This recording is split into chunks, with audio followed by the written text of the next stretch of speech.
Voces de cambio, educación, política, economía, ciencia y tecnología, salud, cultura y toda una diversidad de temas en las Voces de Cambio. En las Voces de Cambio.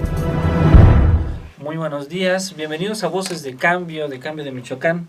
Esta mañana discutiremos sobre la relación entre la lógica y la computación. Y bueno, justamente discutiendo sobre este tema, me hace recordar un trabajo escrito en 1987 por el profesor Martin Davis, que escribió un trabajo sobre la influencia que tiene la lógica matemática, principalmente, en las ciencias de la computación. Él escribió este trabajo justamente para festejar el 50 aniversario del descubrimiento de la máquina universal de Turing, y él discute que cuando menos habría tres grandes áreas de influencia de la lógica en las ciencias computacionales. Habla sobre la sintaxis formal, sobre la lógica booleana, sobre los lenguajes de programación y la programación lógica. Pero para discutir sobre estos temas, esta mañana contamos con la presencia de los profesores, el doctor Javier Ríos Gómez, quien es delegado para el Estado de Michoacán de la Sociedad Latinoamericana de Ciencia y Tecnología. Agradecemos mucho, doctor Javier, que nos acompañe esta mañana. Y el maestro Edgardo Olmedo Sotomayor, quien es coordinador de investigación del Instituto de Estudios Superiores de esta gira. Bienvenido, maestro Edgardo Olmedo Sotomayor. Entonces, tal vez podríamos iniciar la discusión haciéndonos una pregunta, maestro Edgardo, sobre cuál es la relación entonces entre la lógica y la computación. Muchas gracias a ustedes por la invitación, a todos por estar aquí atentos en estos temas. Pues es una pregunta muy interesante, pero muy compleja de contestar. Tendríamos que, para empezar, definir pensar cuál es nuestra concepción de lo que es la computación, porque podemos pensar que la computación se constriñe nada más al uso de máquinas para simular el pensamiento humano, o más bien de lo que se trata es de entender o captar la esencia de lo que es procesar información. Es decir, tendríamos que empezar a delimitar si la computación inicia con el uso de máquinas físicas para procesar información, hacer algún trabajo concreto, o tendríamos que remontarnos al estudio de la filosofía cuando el hombre se empieza a preguntar qué es pensar, ¿sí? Si desde ahí viene la idea de lo que es un cómputo, ¿sí? Como una manera de procesar automáticamente un resultado, ¿sí? Tendríamos que hacer esa distinción. ¿A qué le estamos llamando computación? Si es al modelo del procesamiento de la información o a la implementación en un sistema concreto físico, ¿sí? Habría que ver a qué es lo que nos estamos refiriendo.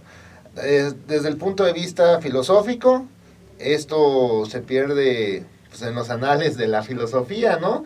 Desde las reflexiones de Aristóteles, ¿sí? Sobre el pensamiento correcto, hasta poder, un punto central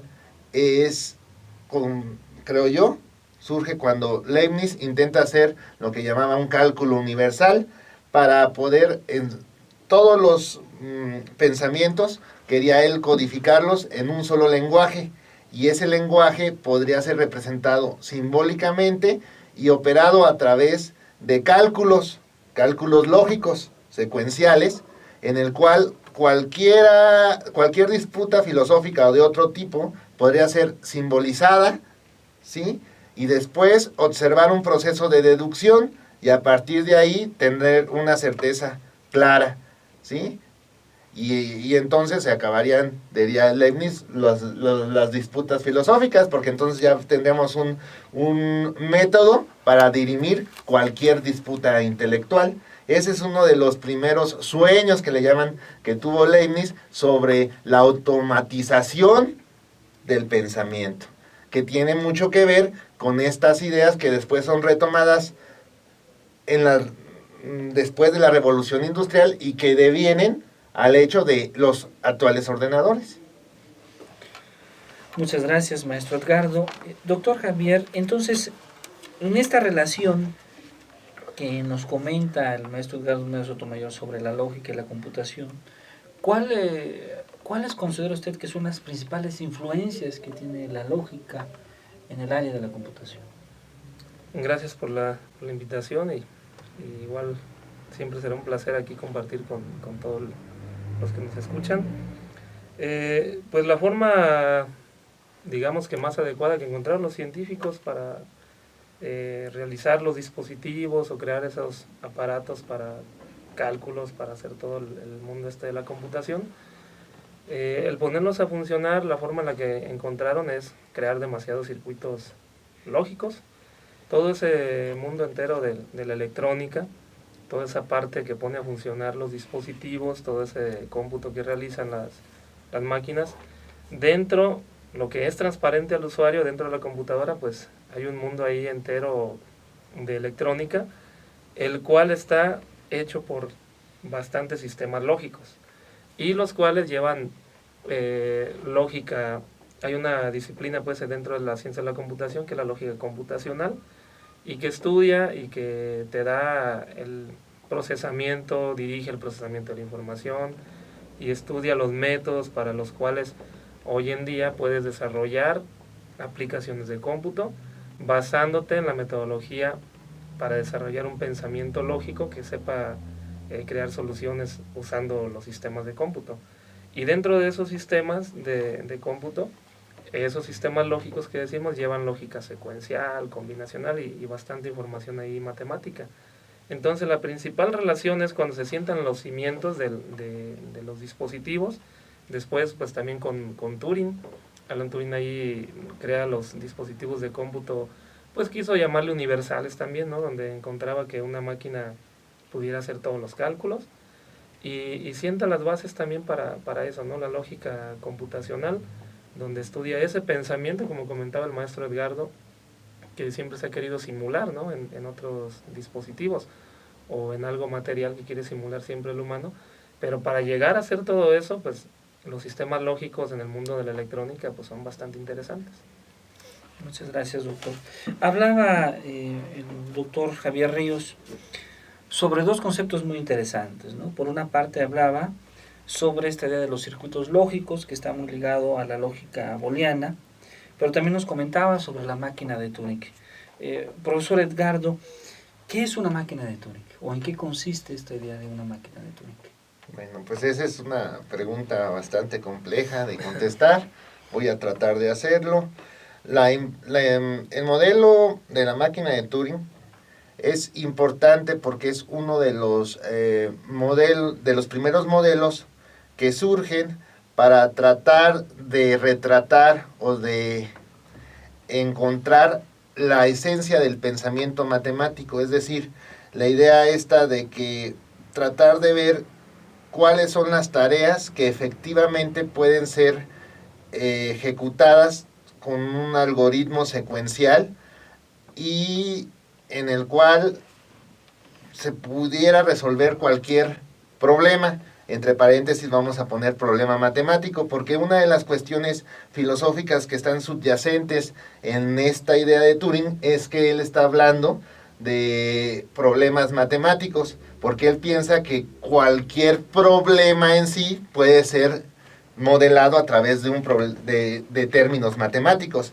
Entonces, ahí más bien lo que él trata de decir es encontrar los límites del pensamiento matemático, es decir, hasta dónde va a ser posible llegar pensando matemáticamente hablando, ¿sí? Ahora bien, eso quiere decir entonces que el modelo actual de computación, que es el que se basa generalmente en la máquina de Turing tradicional, es un modelo matemático para resolver problemas, que muchos filósofos lo toman también como un modelo matemático de la mente, es decir, la mente opera a nivel profundo, como operaría o como trabaja cotidianamente un matemático, es decir, a través de pasos secuenciales y poniendo reglas claras para el manejo de los símbolos con los que va a trabajar. Es primero, tiene un problema general, lo va a ir dividiendo en problemas más simples eso lo va a codificar con un número finito de elementos, digamos así, con ceros y unos, que es básicamente la manera más sencilla que se ha tenido para trabajar lo que es la codificación de la información, porque puedes tener señal o no señal. Más fácil, más elemental que eso, más simple que eso no se puede. Y a partir de eso y de reglas fijas de escritura y de borrado, es como podemos obtener una máquina de Turing. Es decir, es tratar de imaginarse la implementación física del nivel más elemental de tratamiento de información, como lo haría una mente matemática perfecta, según Turing. Entonces, podríamos de alguna manera afirmar que cuando pensamos en cómo es que procesa nuestra mente la información, de alguna manera, nuestra mente trata de resolver automáticamente, hacer una resolución automática de problemas. Y esto de alguna manera está ligado a un quehacer dentro del área de la computación, porque en la computación se programa, ¿verdad? Es posible pensar los problemas como un programa donde se puede a través de él llegar a una solución. ¿Cuál es la relación entonces, doctor Javier, entre los lenguajes de programación, la programación lógica en las ciencias de la computación?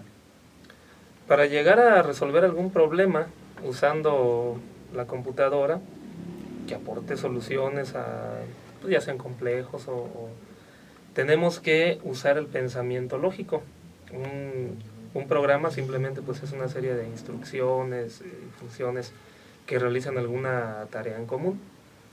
Para realizar esas funciones, para desarrollar esos programas, pues bueno, existen los lenguajes de programación y las personas, bueno, comúnmente llamadas programadores, desarrolladores de software, quienes para poder llegar a usar esa área tienen que desarrollar un pensamiento lógico-matemático, en lo cual va implicado el uso, el desarrollo de algoritmos, y los algoritmos pues es una parte importante porque son simplemente una serie de pasos o procesos para llegar a la solución de un problema o para concluir un ejercicio de manera lógica. Entonces el hecho de decir de manera lógica implica que solamente llegues a la solución que se pide, que desarrolles la aplicación necesaria para crece el sistema. Y los lenguajes de programación, bueno, usan los términos lógicos, usan bastantes operadores, usan instrucciones de la lógica, con la lógica booleana, con la famosa instrucción sí, condicional y todas las estructuras de control que tienen. Entonces esa es la relación principal entre lógica con el desarrollo de aplicaciones con los lenguajes de programación. Toda la sintaxis que tiene que aprenderse el programador, toda la lógica que tiene que desarrollar, pues no es tan sencilla y es un tema muy interesante que desde temprana edad se puede desarrollar y tendríamos mejores desarrolladores o las empresas no le sufrirían tanto en el ámbito del software. Muchas gracias, doctor Javier.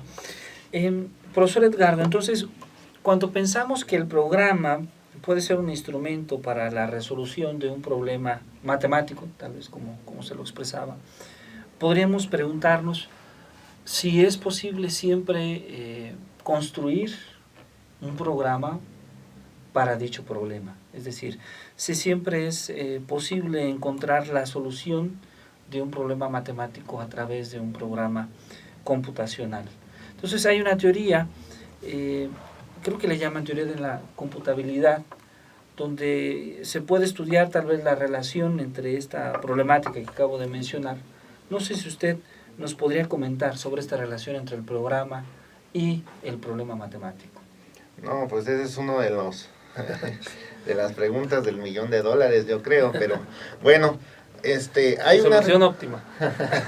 Hay una relación que se puede ver a nivel inclusive profundo, porque en realidad la mayoría de los matemáticos durante su trabajo cotidiano es interesante ver que utilizan a veces como un híbrido entre una formalización, digamos, muy rígida, muy lógica, muy canónica, y uso de de heurísticas, uso de, inclusive mezclan lenguaje simbólico con lenguaje natural, y así trabajan la mayoría de ellos. Pero a partir de los trabajos de Turing y del advenimiento físico del ordenador, las computadoras mismas procesen y demuestren teoremas, cosa que antes solamente estaba habilitado para los humanos, ¿no? No se tenía la concepción de que una computadora pudiese hacer, digamos así entre comillas, matemáticas, ¿sí? Porque la matemática también tenía una cuestión de creatividad, es decir, ¿cómo le voy a hacer para llegar a B estando desde A?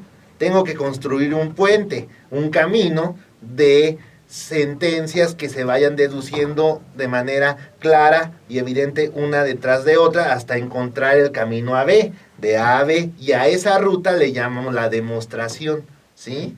Deductiva, ¿sí? Ahora, se piensa que la computadora puede encontrar esos caminos. Ahora, como dice el doctor, ¿quién me garantiza que ese camino sea el óptimo? O siquiera que haya un camino, ¿sí? Hay la tradición de que hay problemas irresolubles o indecidibles, ¿sí? En el sentido de que no puedo encontrar un camino que me lleve de la proposición A a la proposición B, pero tampoco encuentro una razón para decir que no debe de haber camino. No encuentro un contraejemplo. Entonces, ahí está la pregunta en el aire. ¿Qué nos puede dar la computadora? Nos puede ayudar a trabajar con esa incertidumbre.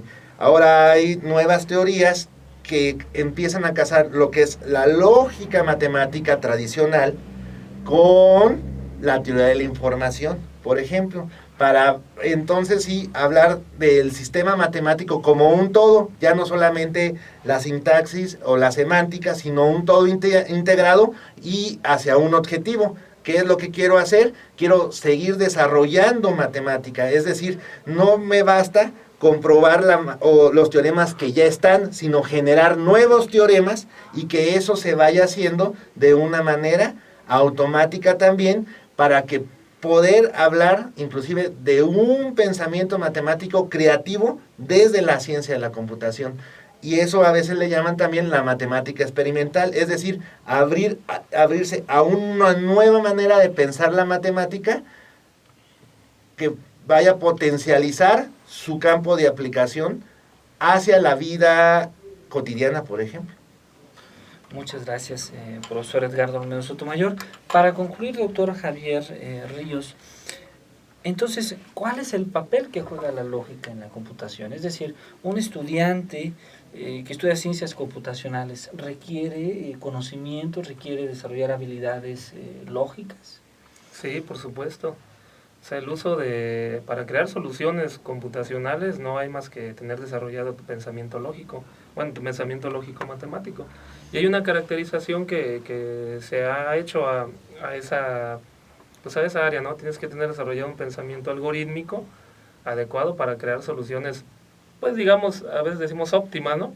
Donde finalmente resuelves la mayoría de casos de prueba a los que es sometida tu solución en el software que realizas. Como decía, vemos lo que es el internet, los programas, todo eso es transparente al usuario, pero lo que hay detrás de ello hay un pensamiento lógico muy interesante que han usado los científicos para desarrollar todo ese mundo. Perfecto, pues profesor... Nada más para concluir, se me viene a la mente una frase de un gran teórico de la computación que dice que lo que para la física del siglo XVII, siglo XVIII fue el cálculo de Newton y de Leibniz, el cálculo diferencial, va a ser para la computación del siglo XXI la lógica. Es decir, es fundamental, digamos, que entre más y mejor lógica conozcamos, más y mejor computación podemos tener. Muchas gracias. Pues agradecemos de antemano al profesor Edgardo Olmedo Sotomayor, al profesor Javier Ríos Gómez y a usted que nos ve. Voces de cambio. Voces de cambio.